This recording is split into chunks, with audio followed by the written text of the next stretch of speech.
हरे हरे कृष्णा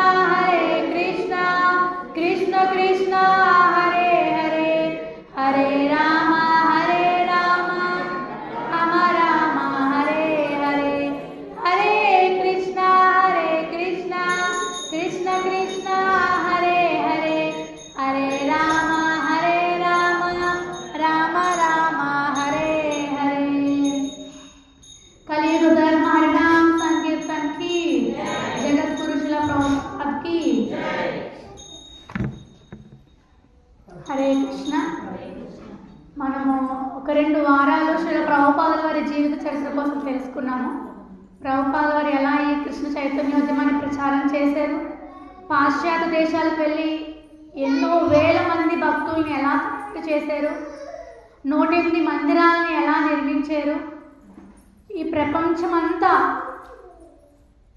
14 సార్లు ఆయన ప్రపంచ యాత్ర చేసి ఎన్నో మందిరాలని ప్రతి దేశంలోని స్థాపించి ఎన్నో వేల మంది భక్తులను తయారు చేశారు। సో ఆ రకంగా ప్రభుపాదుల వారు అమెరికా ఎలా వెళ్ళారు, అమెరికా వెళ్ళిన తర్వాత శాన్ ఫ్రాన్సిస్కో వరకు మొట్టమొదటిసారి శాన్ ఫ్రాన్సిస్కోలో రథయాత్ర, జగన్నాథ స్వామి రథయాత్ర। అసలు జగన్నాథ స్వామి అంటేనే తెలీదు పాశ్చాత్య దేశస్తులకి। అలాంటి జగన్నాథ స్వామికి పూరిలో ఎలా అయితే జరుగుతుందో జగన్నాథ స్వామి రథోత్సవం, అలాగా శాన్ ఫ్రాన్సిస్కోలో మొట్టమొదటిసారి ప్రభుపాదుల వారి ఆధ్వర్యంలో రథయాత్ర నిర్వహించడం జరుగుతుంది। ఎంతోమంది భక్తులు ఎంతో ఆనందంగా హరినామ సంకీర్తన చేస్తూ ఆ రథయాత్రలో పాల్గొన్నారు। సో అక్కడ వరకు మనం చర్చించుకున్నాం। అయితే ఈరోజు ఇది గీతా మాసం కాబట్టి భగవద్గీత ఆవిర్భవించిన మాసం, మార్గశిర మాసం కృష్ణుడికి అత్యంత ప్రియమైనది। మాసాన మార్గశీర్షోష్మి అంటారు కృష్ణుడు।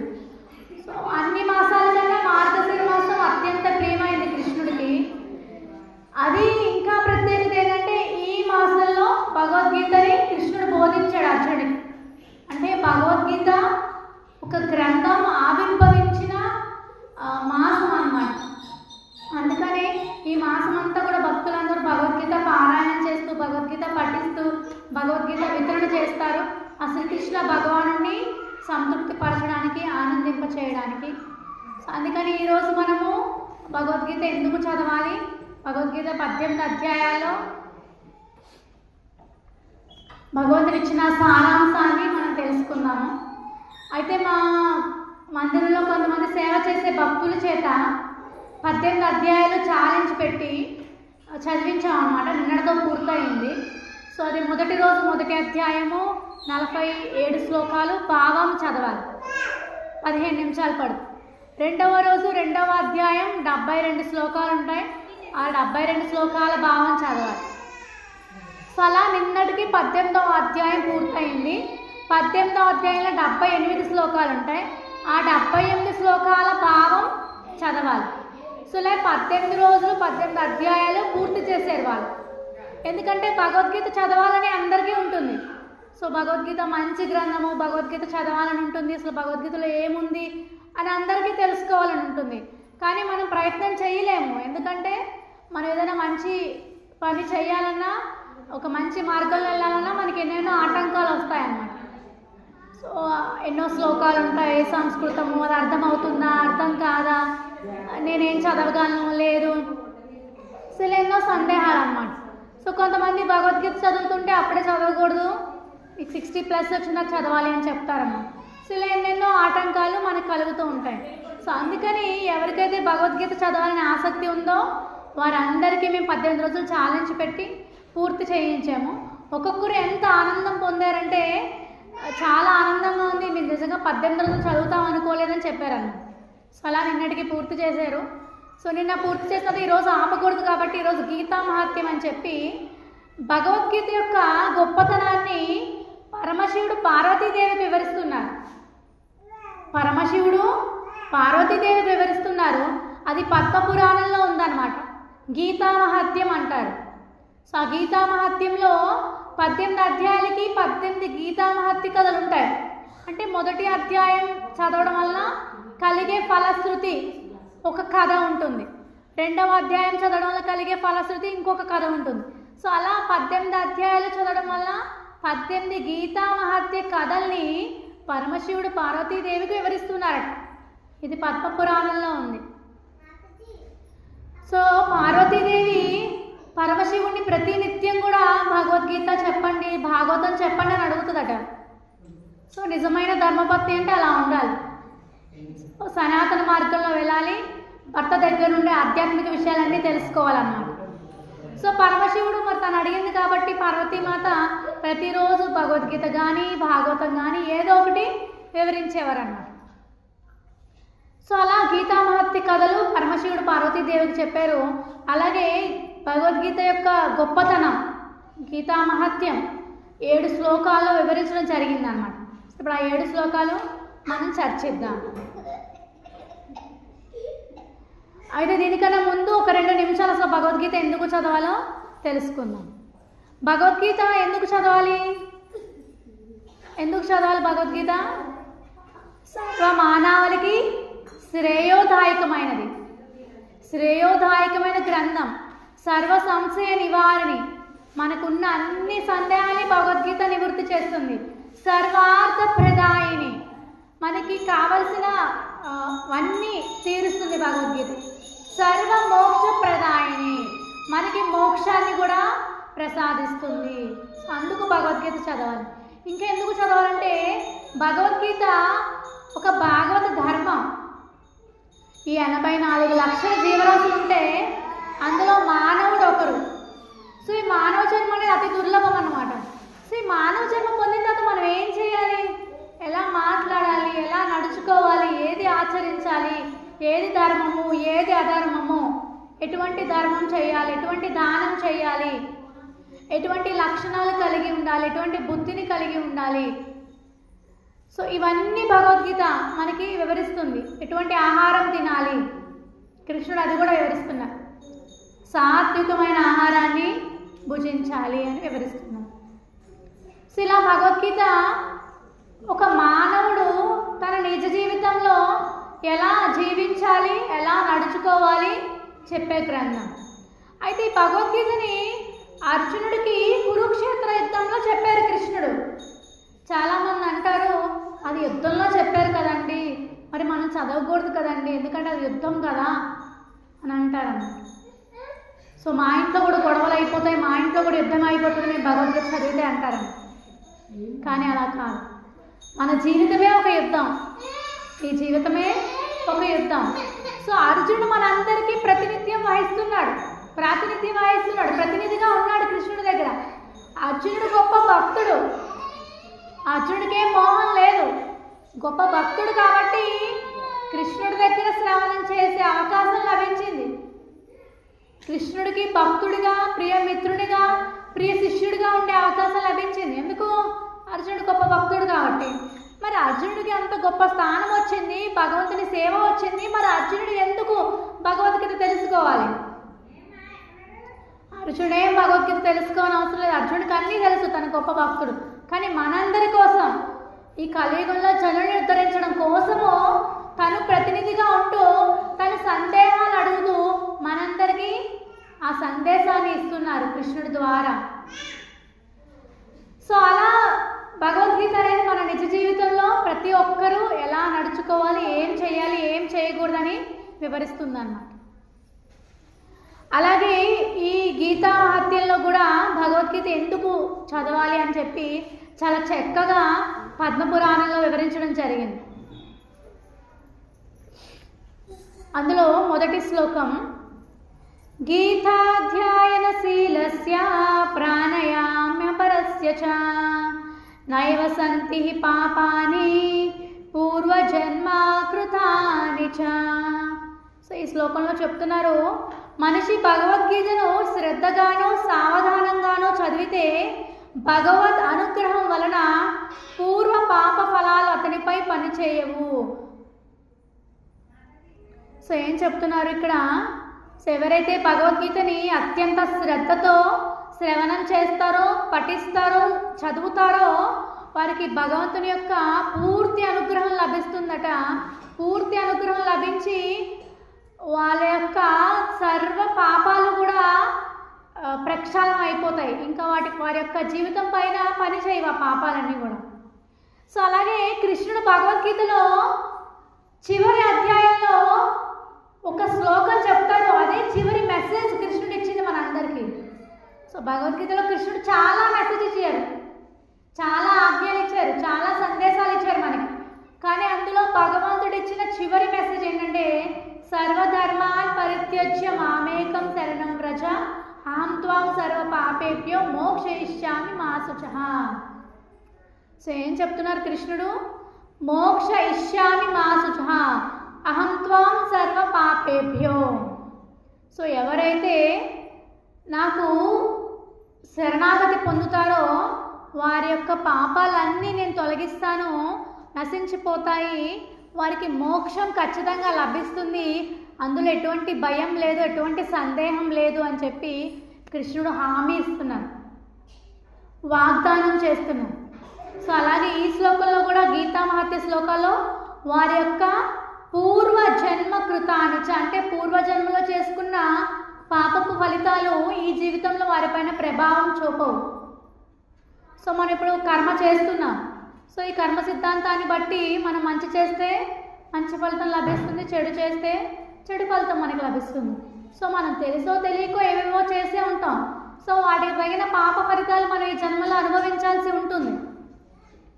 సో కానీ ఎవరైతే ఈ భక్తి యోగాన్ని అనుసరిస్తున్నారో, భగవద్గీతని పఠిస్తున్నారో, భగవద్గీతని చదువుతున్నారో వారిపైన ఈ పాపపు ఫలితాలు పనిచేయమని కృష్ణుడు చెప్తున్నారు.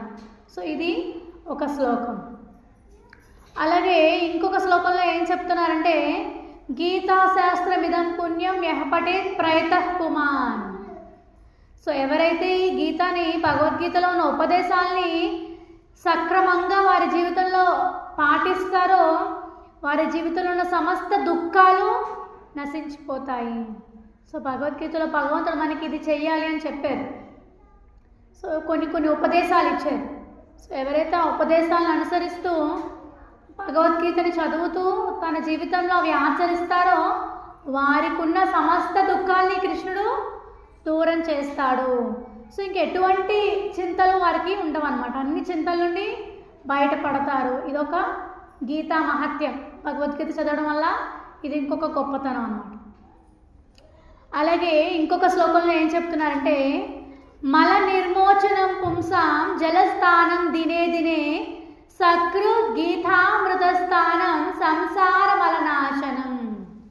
సో ఎలా అయితే మనం ప్రతిరోజు ఈ శరీరాన్ని శుభ్రం చేసుకుంటున్నాం, సో ఎలా అయితే ప్రతిరోజు నీళ్ళలో స్నానం చేయడం ద్వారా ఈ శుభ్రం చేసుకుంటున్నామో అలాగే మన మనస్సుని మన బుద్ధిని భగవద్గీతని చదువుతూ భగవద్గీతతో స్నానం చేయించాలి మన మనసుకి. సో ఎవరైతే భగవద్గీత చదువుతారో వారి యొక్క మనస్సు శుభ్రపడుతుందట. సో వారి యొక్క మనసులో పేర్కొన్న కల్మషాలన్నీ తొలగిపోతాయన్నమాట. సో మనం మన యొక్క శరీరాన్ని శుభ్రం చేసుకున్నాం, మరి మన మనసుని ఎలా శుభ్రం చేసుకోవాలి? భగవద్గీతని పఠిస్తూ శుభ్రం చేసుకోవాలి, భగవద్గీతని చదువుతూ శుభ్రం చేసుకోవాలి. అలాగే హరే కృష్ణ కృష్ణ కృష్ణ హరే హరే, హరే రామ రామ రామ హరే హరే.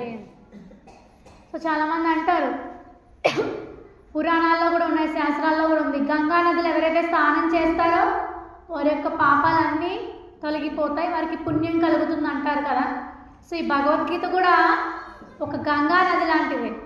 సో ఈ భగవద్గీత అనే గంగా జలంతో ఎవరైతే స్నానం చేస్తారో వారికి కూడా అన్ని పాపాలు నశించిపోతాయి, వారికి కూడా పుణ్యం కలుగుతుందన్న. కానీ భగవద్గీత ఏం చెప్తుందంటే మనకి పాపం వద్దు, పుణ్యం వద్దు, రెండు వద్దు. మనకేం కావాలి? భక్తియుత సేవ కావాలి, భగవంతుడు కావాలి, శాశ్వతమైన ఆనందం కావాలి. గీతా సుగీతా కర్తవ్యం కిమంతై శాస్త్ర విస్తారై యస్వయం పద్మనాభస్య ముఖ పద్మాద్వినిసృత. సో ఈ శ్లోకంలో ఏం చెప్తున్నారంటే, భగవద్గీత భగవంతుని చేత చెప్పబడింది కాబట్టి ఇది వేద విజ్ఞాన శాస్త్రమైంది, వేదాల యొక్క సారాంశమైంది. కాబట్టి ఎవరైతే ఈ భగవద్గీతని శ్రద్ధతో క్రమంగా వింటారో, చదువుతారో వారు ఈ ఒక్క భగవద్గీత చదివితే సమస్త వేద వాంగ్మయం అంతా చదివిన ఫలితం వారికి లభిస్తుంది. వేదాలు చదవడం చాలా కష్టం మనకి. వేదవ్యాస మహర్షి వేదం ఒకటే ఉండేది, దాన్ని 4 విధాలుగా విభజించారు. 4 వేదాలు అయినాయి. మళ్ళీ ఆ వేదాల్ని కూడా చదవడం కష్టమవుతుంది, అవి అర్థం చేసుకోలేకపోతున్నారని వేదాంత సూత్రాలు రచించారు.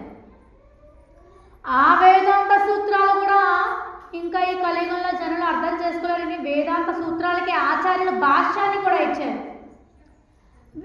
వేదవ్యాస మహర్షి పురాణాలు రాశారు, ఇతిహాసాలు రాశారు, ఉపనిషత్తులు రాశారు. ఇన్ని రచించినా సరే ఈ భగవద్గీత రచించిన తర్వాత, అంటే ఈ మహాభారతంలోని ఈ భగవద్గీత ఒక భాగం. ఈ భగవద్గీతని గీతోపనిషత్తు అంటారన్నమాట. సో ఇది ఒక ఉపనిషత్తు అన్నమాట. సో ఈ భగవద్గీత అనేది వేద విజ్ఞాన సారము, great science, essence of all Vedic literature అన్నమాట. సో అటువంటి భగవద్గీత మనం చదివితే ఈ వేదాలు చదివిన ఫలితము, పురాణాలు చదివిన ఫలితం, ఉపనిషత్తులు చదివిన ఫలితము, ఇతిహాసాలు చదివిన ఫలితము, వేదాంత సూత్రాలు చదివిన ఫలితం, అన్ని ఫలితాలు లభిస్తాయి ఒక్క భగవద్గీత చదివితే. ఇది స్వయంగా ఎవరు చెప్పారు? గీతా మహాత్మ్యంలో పరమశివుడు పార్వతీదేవికి చెప్పారు, ఆచార్యులు చెప్తున్నారు, స్వయంగా శ్రీకృష్ణ భగవానుడు కూడా చెప్తున్నారు అన్నమాట. శ్రీ భగవద్గీత అనేది అంత గొప్ప జ్ఞానం అన్నమాట, గొప్ప శాస్త్రం, గొప్ప విజ్ఞాన శాస్త్రం అన్నమాట. భారతామృత సర్వస్వం విష్ణు వక్తాద్వినిసృతం గీతా గంగోదకం పీత్వా పునర్జన్మ న విద్యతే. గంగాజలమును తాగిన వాడు ముక్తిని పొందుతాడైతే భగవద్గీతామృతాన్ని పానము చేసేవాడి గురించి ఇంకా చెప్పేదేమున్నది? భగవద్గీత మహాభారతంలోని ప్రధానమైన అమృతం. అది ఆది విష్ణువు అయిన శ్రీకృష్ణుడి శ్రీకృష్ణుని ద్వారా స్వయంగా చెప్పబడింది. సో గంగా నది తాగితే ముక్తి పొందుతారు అంటారు, గంగాజలాన్ని తాగితే. గంగా నది ఎక్కడ ఉద్భవించింది? కృష్ణుడి పాదాల దగ్గర ఉద్భవించింది. మరి భగవద్గీత ఎక్కడ ఉద్భవించింది? కృష్ణుడు ముఖతః ఉద్భవించింది. మరి భగవంతుని పాదాల నుండి ఉద్భవించిన గంగా జలానికి అంత పవిత్రత ఉంది, ముక్తిని ప్రసాదించే వరం ఉంది, గొప్పతనం ఉందంటే మరి భగవంతుని ముఖతః వెలువడిన భగవద్గీతకి ఇంకెంత గొప్ప ఫలం ఉంది చెప్పండి, గొప్పతనం ఉంది చెప్పండి. సో అందుకని ఇవన్నిటికన్నా మించింది భగవద్గీతని గానం చేయడము, పఠించడము, శ్రవణం చేయడము. ఎందుకంటే శ్రీకృష్ణ భగవానుడి ముఖతః వెలువడింది. శ్రీకృష్ణుడు ఎవరు? దేవాది దేవుడు, స్వయం భగవానుడు, గోలోకాధిపతి శ్రీకృష్ణ భగవానుడు. మరి ఆయన ముఖతః వెలువడింది కదా. చూడండి, మనకి ఎవరైనా నచ్చిన వాళ్ళు, ఇష్టమైన వాళ్ళు ఏదైనా చెప్తే మనం ఎంత మురిసిపోతాం. వాళ్ళు మాట్లాడుతుంటే మనకి చాలా నచ్చుతుంది కదా. సో ఒక ప్రియుడు ఉన్నారు, ఆ ప్రేయసి, ఆ గర్ల్ ఫ్రెండ్తో మాట్లాడాలంటే చాలా ఇష్టం. సో 24 hours ఫోన్ మాట్లాడినా వాళ్ళు సాటిస్ఫై అవ్వరు, ఇంకా ఇంకా ఇంకా ఇంకా మాట్లాడుతూనే ఉండాలనిపిస్తుంది. అది కొంతకాలం మాత్రమే, ఆ తర్వాత ఎలాగో బోర్ కొట్టేస్తుంది. కానీ కృష్ణుడు మరి మనందరికీ లవర్ కదా. సో కృష్ణుడు మనందరికీ ఫ్రెండ్ కదా. మరి కృష్ణుడు చెప్తున్న భగవద్గీతని మనందరూ ఇంకెంత మురిసిపోవాలి. ఆ శ్లోకాలను చదువుతూ, ఆనందిస్తూ, పఠిస్తూ, కృష్ణుడు నా కోసమే ఈ మెసేజ్ ఇచ్చారు, నా కోసమే సందేశం ఇచ్చారని చెప్పి ఇంకెంత మనం ఆనందపడాలి చెప్పండి. ఆ సంస్కృత పదాలు ఒక్కొక్కటి చదువుతూ మన ఆనందం పొందాలి. ఓ ఇవి కృష్ణుడి నోట్లోంచి వచ్చినాయి, కృష్ణుడు ముఖతః వెలువడింది, కృష్ణుడు స్వయంగా పలికాడు. సో ఆ పదాలు నేను ఇప్పుడు పలుకుతున్నాను. ఎంత ఆనందం, ఎంత ఆనందం, ఎంత సంతోషము.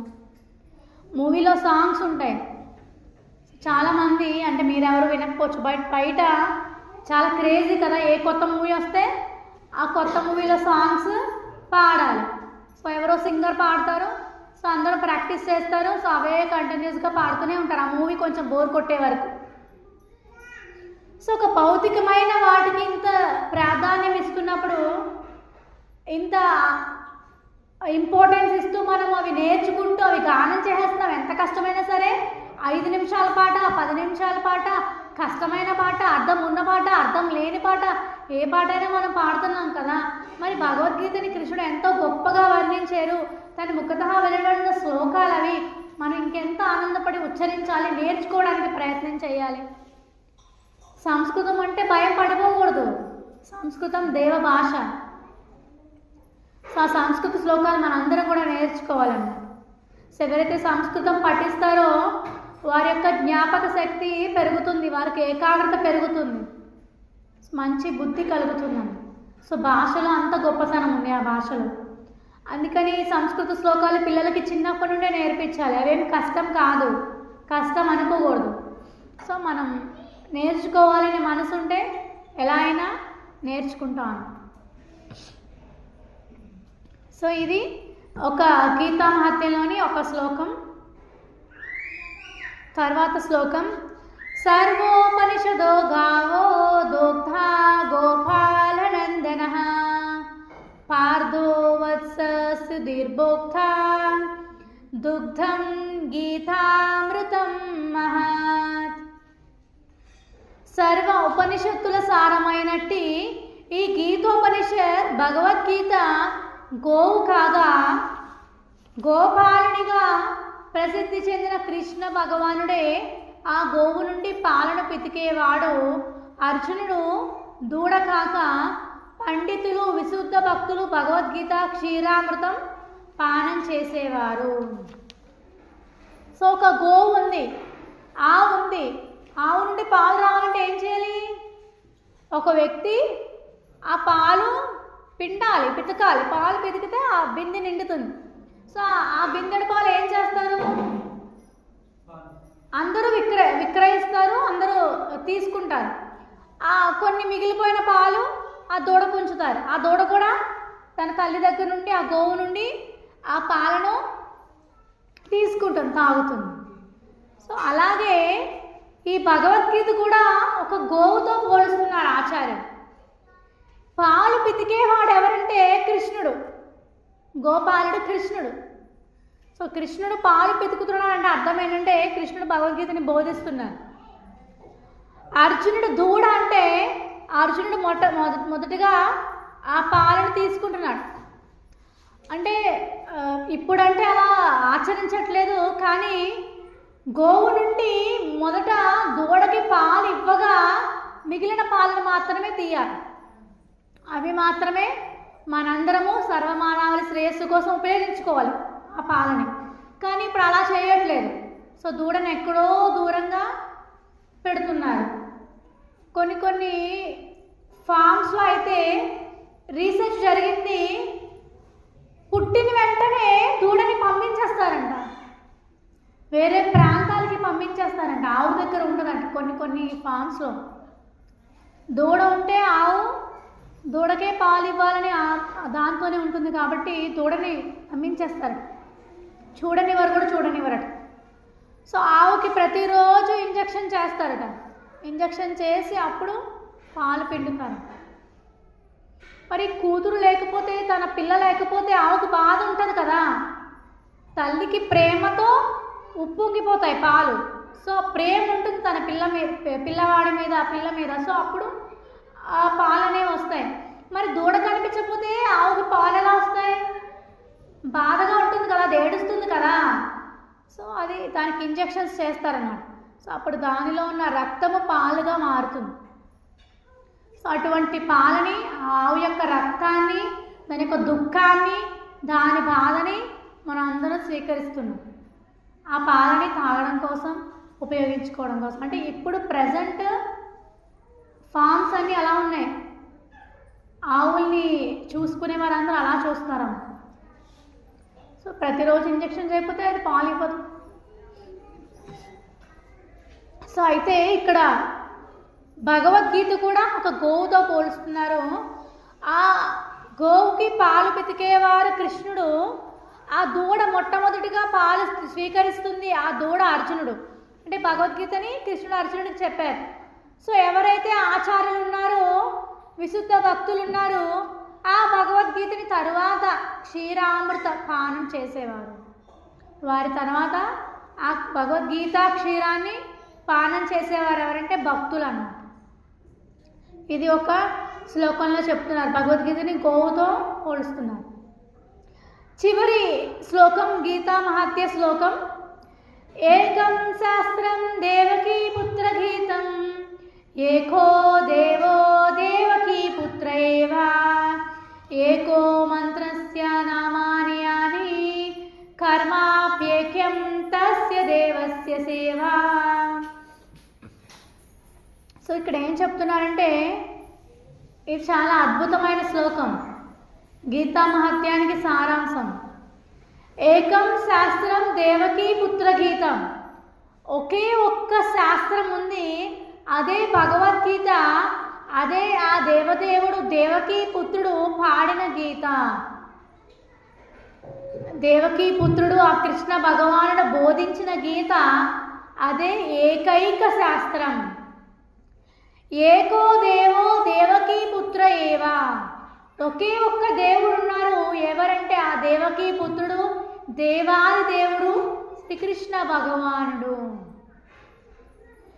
ఏకో మంత్రస్య నామాని అని, ఒకే ఒక్క మంత్రం ఉంది, హరే కృష్ణ కృష్ణ కృష్ణ హరే హరే హరే రామ రామ రామ హరే హరే.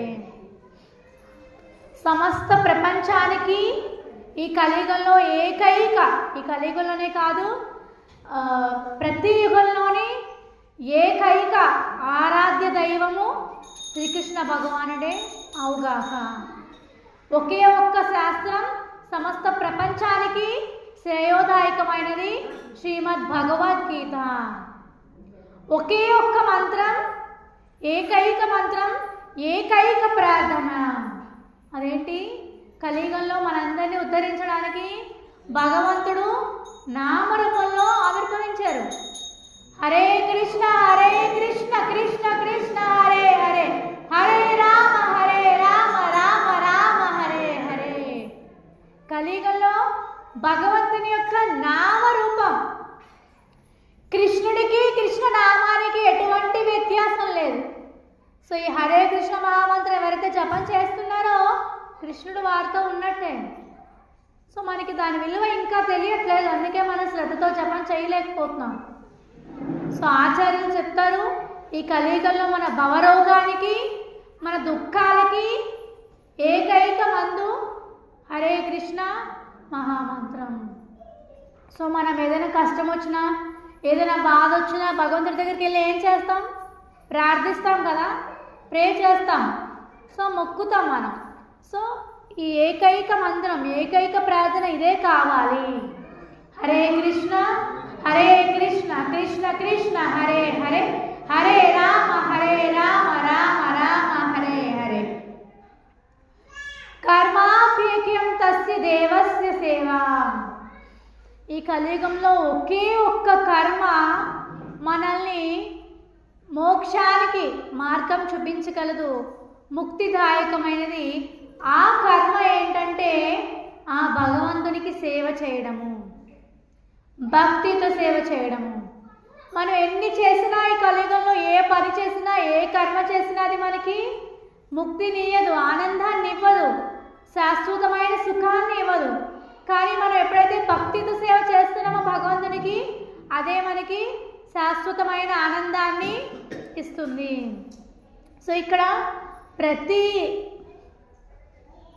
ప్రతి కాలంలో, ప్రస్తుత కాలంలో కూడా జనులు ఏం చేయాలంటే ఒకే ఒక్క శాస్త్రాన్ని నమ్మాలి. ఎందుకంటే కన్ఫ్యూజన్ కదా, అందరికీ అల్పాయుష్కులం, మనకి చాలా తక్కువ సమయం ఉంది, తక్కువ బుద్ధి ఉంది, ఆలోచించలేము, ఎక్కువ ఓపిక లేదు, సహనం లేదు. సో మనం అలాంటప్పుడు ఏం చూస్ చేసుకోవాలి? ఒకే ఒక్క శాస్త్రాన్ని చూస్ చేసుకోవాలి, అదే భగవద్గీత. ఒకే ఒక్క దేవుణ్ణి చూస్ చేసుకోవాలి, కృష్ణ భగవానుడు దేవకీ పుత్రుడు, స్వయం భగవాన్ గోలోకాధిపతి పరాత్పర పరమేశ్వర శ్రీకృష్ణ భగవానుడు.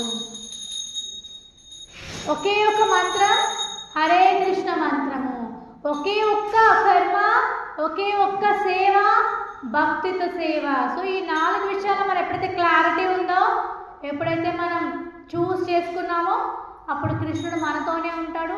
అప్పుడు నిజమైన ఆనందం మనకి లభిస్తుంది. నిజమైన ఆనందం, శాశ్వతమైన సుఖం మనకి లభిస్తుంది. సో ఇది గీతా మహాత్మ్యం యొక్క గొప్పతనము. సో భగవద్గీత చాలా అద్భుతమైన గ్రంథము.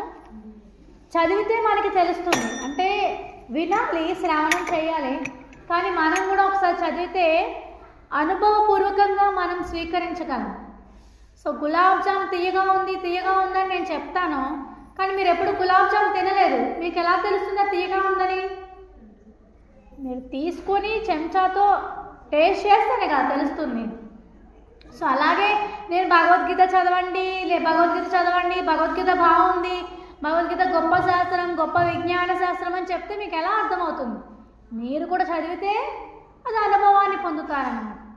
చదవాలి, అనుభవాన్ని కూడా పొందాలి, అలాగే శ్రవణం కూడా చేయాలి. అన్నిటికన్నా గొప్పది శ్రవణం చేయడమే. ఇప్పుడు వినబట్టే కదా భగవద్గీత కోసం మనకి తెలిసింది. మరి శ్రవణం చేయకపోతే మనకి ఎలా తెలుస్తుంది? సో శ్రవణం ఈ కలియుగంలో చాలా గొప్పది. సో ఇప్పుడు ఒక వ్యక్తి నిద్రపోతున్నాడు, ఆ వ్యక్తిని మనం ఎలా లేపాలి?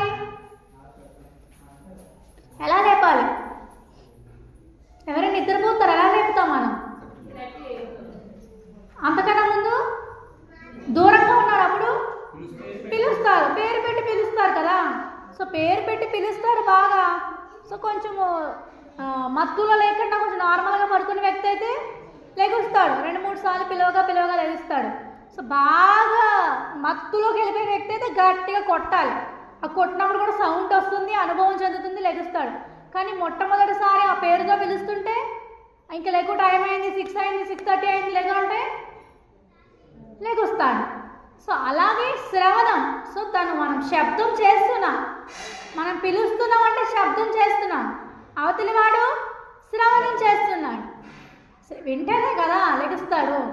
సో అలాగే ఈ భగవద్గీత కూడా పఠించాలి, శ్రవణం కూడా చేయాలి.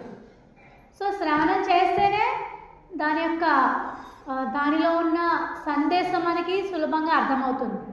పఠిస్తే అనుభవం పొందుతారు.